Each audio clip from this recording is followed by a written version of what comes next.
Matheson for double coverage. Week 0 previews. Week 1, it's the first week. How about that? We got, 10 games on the schedule? Sure. Not even. Nine on Friday. Not even. Eight on Friday. This is our first preview edition. Hope you enjoy. If you're new to the scene, we're gonna break down some games. We're gonna pick some teams, pick some winners or losers, and go from there. Nice. Yeah. Well, let's get into it. Let's get into it. First game. Monte Vista Christian over in Watsonville is visiting Del Mar, not in San Diego, but in San Jose, 7 p.m. on Friday night. Tell us what you know, Jim. I know the Dons beat us my senior year of high school. Okay. And that they were very good. Back then. A couple years ago, they played Santa Cruz in the CCS playoffs and got killed when we had Zeke Sanders for the Cardinals. But they're not that team anymore. They were 0-10 last year. They're struggling right now, have a new coach, right? Yeah, new coach, Brian Beecraft, or Beacraft. I don't know how to, it's Beecraft, I think. But yeah, 0-10 last year, 0-7 in league play, and they lost to MVC in last year's opener, 64-0. I don't expect it to be as lopsided as this year, as this year's contest will be, but I like MVC, although they are young. They still have way too much talent on that team to kind of have a different result than last year, I think. I like MVC as well in decisive fashion. I agree. Maybe not such a blowout, but pretty lopsided. Yeah. Next game on the slate, San Lorenzo Valley going down to Monterey Peninsula College and taking on Marina at 7 p.m. on Friday night. Another winless team to open the season with for another county team. Marina going 0-9 in Mission Trail Athletic League last year. What say you, Seamus? I think Dave Pessinger will have the Cougars going. Yep. And 1-0. Yep. Just short and sweet on this one because I think it's going to be kind of a blowout. Yeah, Marina riding a 26-game losing streak. I believe the program, I don't think they've had a win in their program's history because they're only a couple of years. They're only a couple of years old now. They're 26-game losing streak. I see SLV being number 27, not to be a downer, I guess, but I think SLV is going to get this win. But yeah, we thought there were a lot of develop to be made after the Jamboree, but I feel like I would imagine their weapons are going to be too much. Yeah, and the biggest thing I have in calling this game is who's going to be the biggest star for the Cougars. Really, is it going to be Shell Johnson, Newberry, Isaac Newberry? I'm just curious who's going to have the biggest game. Fitzgerald. There you go. I mean, pick a number, and it could be a Sure. great win for the Cougars. Game 3 on the slate, Scotts Valley, who will be competing for a Santa Cruz Coastal League title this year, opens their non-conference schedule at Evergreen Valley in San Jose, 7 p.m. on Friday night. Last year, Scotts Valley had a win over Evergreen Valley, 31-21. And what do you think, another win for them this season? Another W. Man, we're just going all W's this week. Yeah, for why the county not? And we teams. did that all last week or last year to start off, right? We were a bunch of homers, but yeah, the Falcons look good. I mean, Evergreen Valley is where my older brother John teaches at. That has little to do with the football program, but a plug for you, brother. Yeah, I mean, Evergreen Valley graduated their quarterback. It seemed like they graduated a lot of talent off a team that was mediocre in the worst division of the Blossom Valley Athletic League, the West Valley Division. Valley Division, 6-4 last year overall in the B-Val. That quarterback Nico Juarez, 1,350 yards as a quarterback, 17 touchdowns combined, rushing and passing. So obviously he was their big weapon. Yeah. He gone. Yeah. Now the new guy comes in. We don't know who he is just yet, but obviously he's gonna be new. Yeah, and exactly. There's a lot of newcomers on that team from what I understand. I mean, they had a pretty veteran squad last year. And Scotts Valley, obviously, not a lot of newcomers. They returned quite a bit. So pretty talented. That's kind of the edge for Scotts Valley. And next up on our schedule is St. Francis, the independent team, the Sharks, going down to Greenfield Friday night at 7:30 p.m. to take on the Bruins. Kind of similar matchup so far. Both small rosters, both teams probably going to be battling health issues as the season progresses. I mean, it's two fairly similar rosters for the most part. Yeah. What do you see? Greenfield traditionally has been a pretty strong program. Mm-hmm. They've had good success in terms of guys who have done well in the backfield recently. Yeah. I think they may be down on numbers, but I think what they do is run a pretty good offense there. Just from what I've seen stat-wise, I haven't seen them live in a couple of years. But with all the troubles and the youth surrounding St. Francis, I want them to prove something to me. So I'm going to have to go with Greenfield on this one. Okay, yeah, you mentioned kind of the running game. I mean, according to John Devine at the Monterey Herald, 7 of the last 8 seasons, Greenfield has had a rusher go for more than 1,000 yards. So obviously they're going to be running the ball pretty heavily. Their quarterback is a dual threat guy. I mean, St. Francis, I like how they're going to spread the field. They're going to be passing the ball. They are all healthy right now. Yes. Might be, as the season progresses, they'll be getting better, obviously. Yes. But right now they're healthy, so there could be the most potential right now, of course. You're leaning towards Greenfield? I am. I think I'm kind of leaning towards St. Francis just because I know there's going to be the youth factor. We know that. Yeah. But I feel like they're all ready to go right now. They have a good attitude too. Okay. I mean, speaking with the quarterback Nick Ciandro, he mentioned we're going undefeated. Whether that happens or not, I kind of like the attitude. Okay. I'm going to go with St. Francis. I like the fact that they're going to spread the ball and they're going to air it out a little bit, and sometimes that can be the X factor against a smaller team like that. I guess I get a point on you this week. Cool. Okay. And next up on the schedule, King City went 5-5 last year. They are going to be coming to Santa Cruz County to play Soquel, which lost, of course, a ton from last year's team. They're going to be playing 7:30 p.m. on Friday. Knights, Stangs. Who you got? Seamus. Nighttime. I like the Knights. I do, only because Ty Seeger impressed me in the Jamboree. Regardless of how young the Knights line may be, I think they'll get it done again against this King City squad. I mean, last year they beat them 62-21. Granted, they were a senior-laden squad last year, but playing at home, I just see too many things going the Knights' way.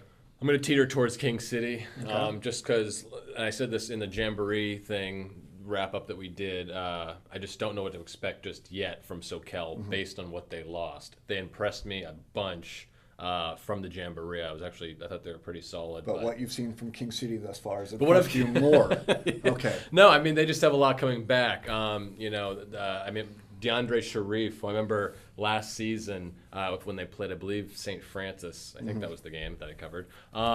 He was impressive. He's back this year. The head coach is in the second season. They got a small team, but they're bringing back quite a few players. I just feel like early on in the season, those returning guys are the X factor. Dominic Rose. Yeah, big receiver. So I just feel like with what Soquel lost and with what King City brings back, week 1, week 0, whatever it's called, I would give the edge to the returning, more experienced players. All right, I guess the nice defensive secondary will be up to task to hopefully prove me right. Okay. Next up on the schedule is Encinal visiting Aptos.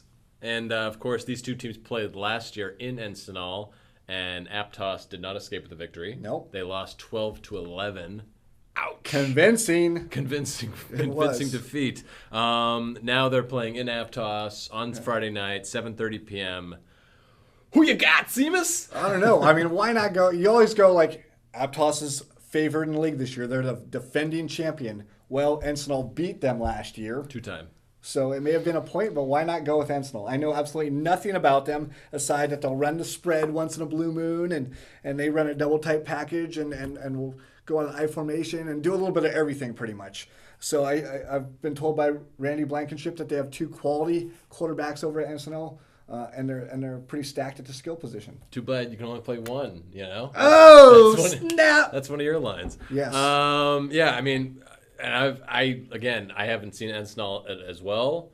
I've seen Aptos. Yeah, we're always just hanging out in Oakland. Yeah. I've seen Aptos, though. I've seen them in practice. I've seen them at the Jamboree. I love what they're doing so far.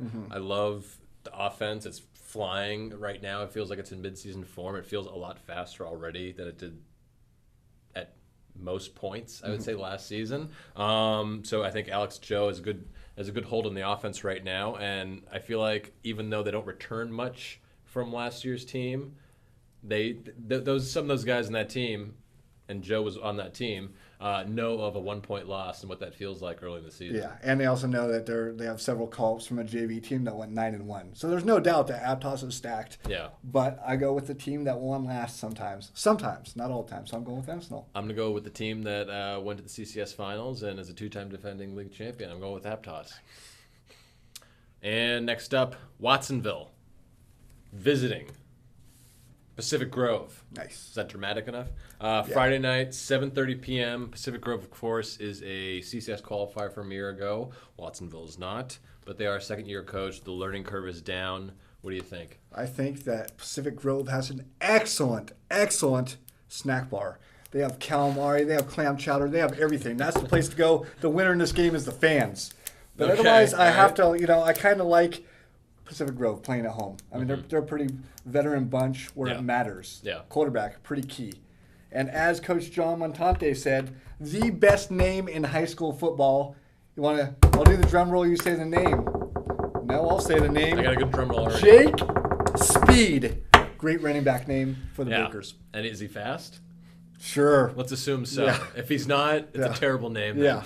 Or maybe it's even better. I don't know. And Jake Speed at tailback, third-year starting quarterback, and Luke Lowell, a good quarterback name, if you ask me. Yeah, it's a fine name. Yeah, they return a plenty on offense. And obviously, Watsonville lost almost.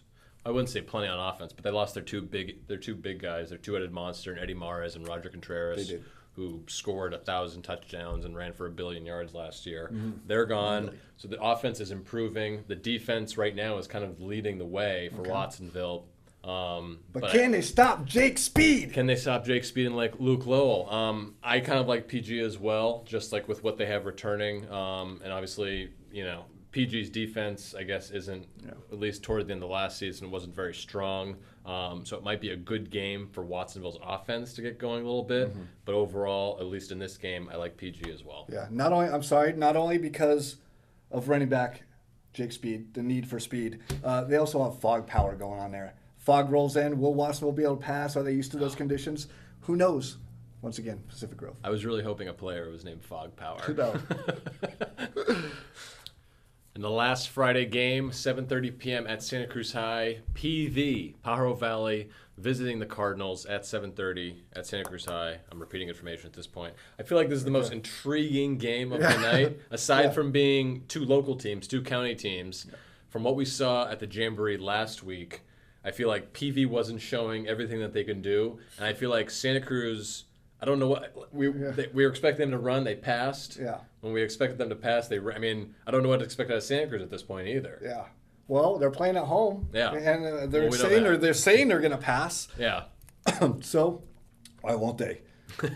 We passed so well in the Jamboree, and we're just going to stop it now. Sure. We're going to try and take some team by surprise in week 8. Yeah. So I think Santa Cruz will pass as much as they can. They're running a fly offense this year. So will they have success against PV? I think so. Will Yeah. they pass well against PV? I think so. I don't think PV will air it out as well. But I think they could pound the ball with Aguilar or Anthony Cantrell. Anthony Cantrell. And Cantrell, of course, sat out that first series, I believe, which I guess was against Santa Cruz, if I remember correctly. So I think that had something to do with it. They weren't showing their beast of a running back in Anthony Cantrell against Santa Cruz last week at the Jamboree. So obviously he'll be in the backfield on Friday night. But yeah, there's a lot of question marks in this game just because both teams were kind of, I feel like, disguising. Yeah. One team's hiding, one team's disguising what they're going to do. Using the Jamboree for everything it was meant to be. Yeah. Not show much, but learn a ton. you Sure, know? So sure. who wins this game? That's funny because when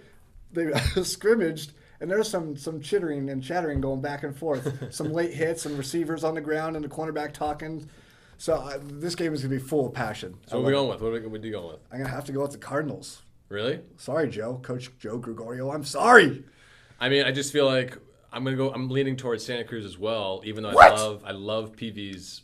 I mean, I love PV's running game with Aguilar and with Cantrell, just the two beasts in the backfield. But just with what Santa Cruz was able to show throwing the ball, I think adds another kind of facet to their game a little bit that could be, who knows, could be difficult to shut down. And especially if PV wasn't expecting it the first time, is 1 week enough to prepare for it? Usually not. No 1-9 team has ever had 2 sports writers jump on the bandwagon so quickly as we have done with the Santa Cruz High Cardinals. We're both picking Santa Cruz. And while Friday night will be absolutely crazy, Saturday is nice and laid back. There's only one game on the schedule, and it's a local game. Mills will take on Harbor High at 2 p.m. on Saturday. Of course, Mills got the best of Harbor last year, beating the Pirates 33-13. Do you expect a similar result, Mr. Seamus? Well, Antonio Jeffrey returns for Mills. Yep. And he ran for 3 touchdowns and 268 yards on 13 carries last year. He was a difference maker. Yeah. He returns, but I still don't think they get it done this year because they have how much experience does Mills have playing on their pristine field? A lot. How much can they play on a field that's infested with mole and gopher holes, as is the case with Harbor? Mills has no chance. They're going to have 7 players roll their ankles. No, seriously, I think Harbor is a veteran group now at the skill positions. I mean, they're just not a veteran because they're actually very young. But I mean, their skill players are so talented. They impressed the heck out of me in the Jamboree that I like them more. The fact Jeffrey went off last year for Mills, they know about him. Yeah. They know who this guy is. Jeffrey, 1,100 yards rushing in 7 games last year before being sidelined for the rest of the year with a knee injury. He's back, but yeah, I mean the weapons. We love Milo Small. We love Cody Sullivan, and the other guy. Everyone, Big Mac. Big Mac Hessen. Big Mac Hessen. Thank you. He looked pretty fantastic at the Jamboree last week. I like what they're doing on offense, and I like Harbor to get a win. I think. Yeah, I mean, I feel like they can easily bounce back. Not easily bounce back, but bounce back from last year's loss, which it was a different Harbor team for the most part. If you can move on week to week and day to day, they're so resilient, these high school kids. Hey, I forgot that loss. It was a week ago. Yeah. I'm sure as heck that they forgot a loss a whole year ago. Sure. Oh my God, that's it. That's the show. And Cabrillo, we'll check out Cabrillo next week. They're off until next week, of course. But follow us online at Twitter and Tout, which is like a video version, like a way cooler Instagram. Like Instagram has nothing on Tout. I'm at @Matheson_SC. He's at airing it out. There. That's it. That's all to it. We also have an app, a double coverage app, which is available on Google Play and coming soon to the App Store for the iOS. It's a great way to stay distracted during school, in class. But don't blame us. We don't even know you, all right? Yeah. And check out all our stories, all our videos, blogs, tweets, touts. They're all online at santacruzsentinel.com/football. Yeah, baby! And we'll see you next week. We'll see you with a recap next week.